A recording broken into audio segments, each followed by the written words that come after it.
السلام عليكم ورحمة الله وبركاته. ازيكم عاملين ايه؟ يا رب تكونوا بخير، ونبدأ بالصلاة والسلام على رسول الله.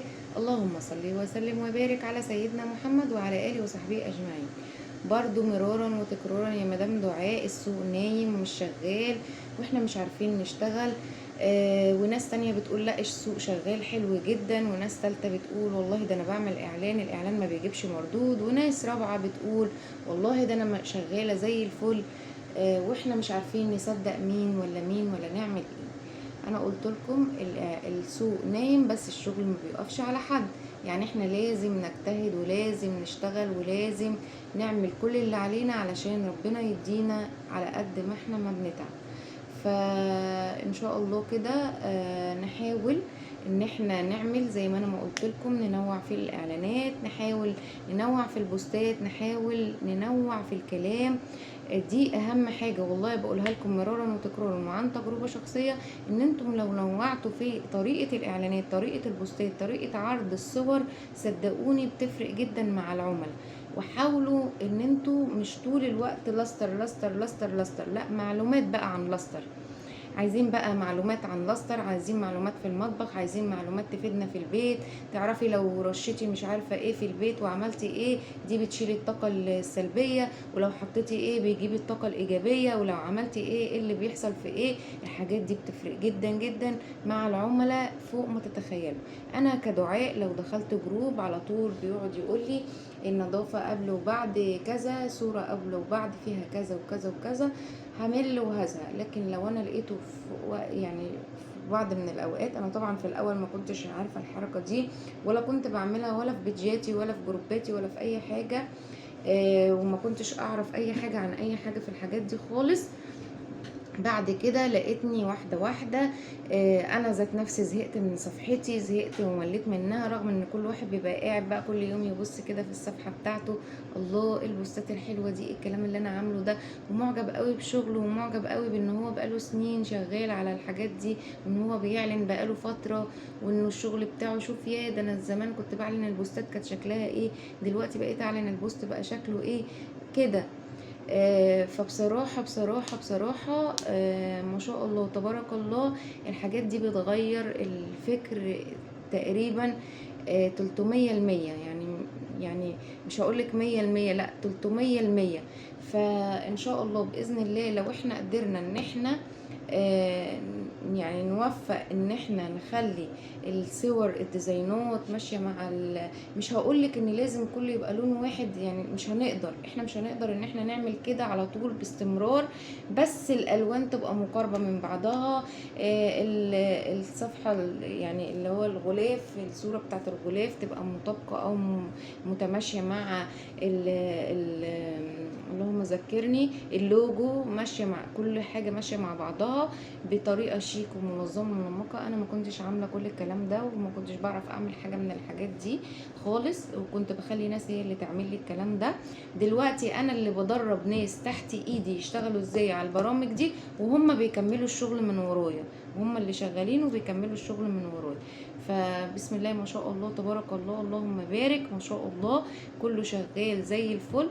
والناس دي ابتدت ان هي تبتكر من عندها، ابتدت ان هي تشتغل بطريقة منظمة ومنمقة جدا. ابتدى ان يعني بصوا، انا هقول لكم امثله على نفسي. انا مثلا في اكتوبر عندي محل في اكتوبر في دول في المول، بقالي مثلا حوالي 5 6 سنين ولا حاجه كده في المحل ده. وايه، وبقالي ثابته مثلا على 4 5 4 سنين ولا حاجه كده، ثابته على لاستر بس، يعني مفيش اي منتج تاني بيدخل المحل غير لاستر بس. فكنت كل اعلاناتي بشتغل على القاهره والجيزه. يعني انا في اكتوبر بس انا بشتغل على القاهره والجيزه. سبحان الله، ما بشتغلش على اكتوبر خالص في الاعلانات. فدلوقتي بقيت مكثفه اعلانات على اكتوبر، اعلانات اورجانيك. يعني ايه؟ يعني اللي احنا بنعملها العاديه اللي انا بقول لكم اعملوها دي، مش اعلانات مموله، لان انا معروفه ان انا بعمل اعلانات مموله كتير. فالاورجانيك ده انا علمته للبنات عندي الادمن، وبقوا هم اللي يشتغلوا، وبقيت اعرفهم. بص انا قلت لكم 100 مره انه اهم حاجه في البوست وانت بتعلني لو في المنطقه بتاعتك كمان او مش في المنطقه بتاعتك، اهم حاجه في حاجتين هنا. الحاجه اللي جوه منطقتك تحطي التليفون بتاعك والعنوان بتاعك. الحاجه اللي بره منطقتك ما تحطيش العنوان، تحطي التليفون بس. ليه يا مدام دعاء ما احطش العنوان بتاعي ليه؟ طب هقول لك، انا دلوقتي من اكتوبر وبعلن مثلا في امبابه، طب ما هتدور على حد من امبابه تشتري منه، هتاخد مني انا ليه؟ صح ولا لا؟ هي اول ما هتلاقي ان المكان في امبابه استحاله هتتصل عليا، لكن لو اتصلت عليا وانا اقنعتها ان انا اشحن لها اونلاين وان انا الوكيل وان انا الاصلي وان انا كده تمام، ده ايه؟ ده بتفرق مع العميل ولا لا؟ بتفرق جدا طبعا، بتفرق جدا جدا جدا ان انت تكوني جنب العميل او مش جنب العميل.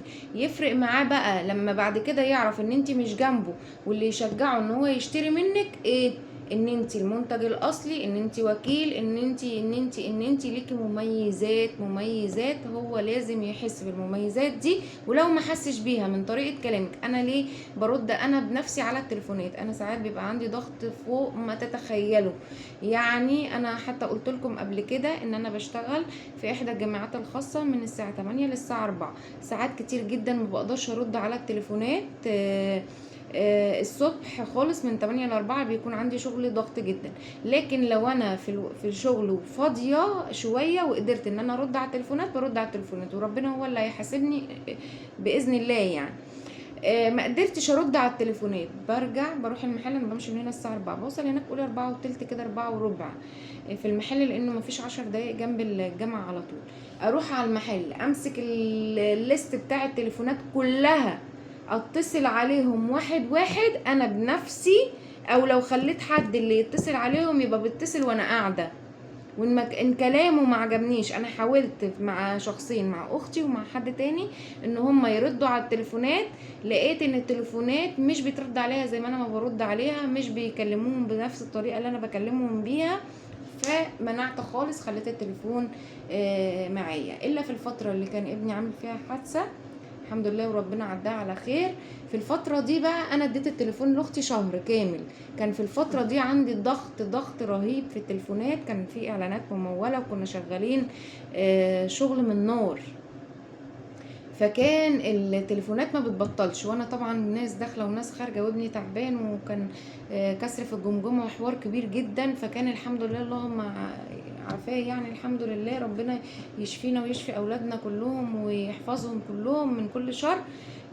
فما كانش ينفع ان انا التليفون يبقى معايا، فاديت لهم الخط اللي هو كان محطوط الرقم بتاعه في الاعلان. فمجازا عن كل اللي انا قلته ده، اقصد ان انا اقول لحضرتك ان مهم جدا ان تحطي رقمك في الاعلان. وكان بيجي لي اوردرات، اوعي تفكري اللي بيتصل ده بيتصل يسال ويقفل، والله التليفون اللي كان بيرن ابقى عارفه ان ده اوردر. بسم الله ما شاء الله تبارك الله. اللي انا عايزه افهمهولك بقى ان الاعلانات الاورجانيك اللي حصلت جوه اكتوبر مؤخرا، اللي انا فضلت اعلن عن مرارا وتكرارا، واخلي الادمن يشتركوا في كل جروبات اكتوبر ويعلنوا كل يوم كل يوم. اللهم بارك، التوافد على المحل بقى ما شاء الله تبارك الله حلو جدا. الناس بتكلمني في التليفون تعرف المكان فين بالظبط، وده دليل على ان الاعلانات شغاله كويس. اليومين دول اللي احنا فيهم، اللي انتوا بتقولوا انه فيهم ركود، هم دول اللي شغالين ما شاء الله تبارك الله. فاعملي اللي عليكي واجتهدي ونوعي في الاعلانات ونوعي في الجروبات، وان شاء الله ربنا هيسر لك امرك باذن الله. واستودعكم الله الذي لا تضيع ودائعه. وما تنسوش تعملوا لايك وشير عشان الشير بينفع الغير.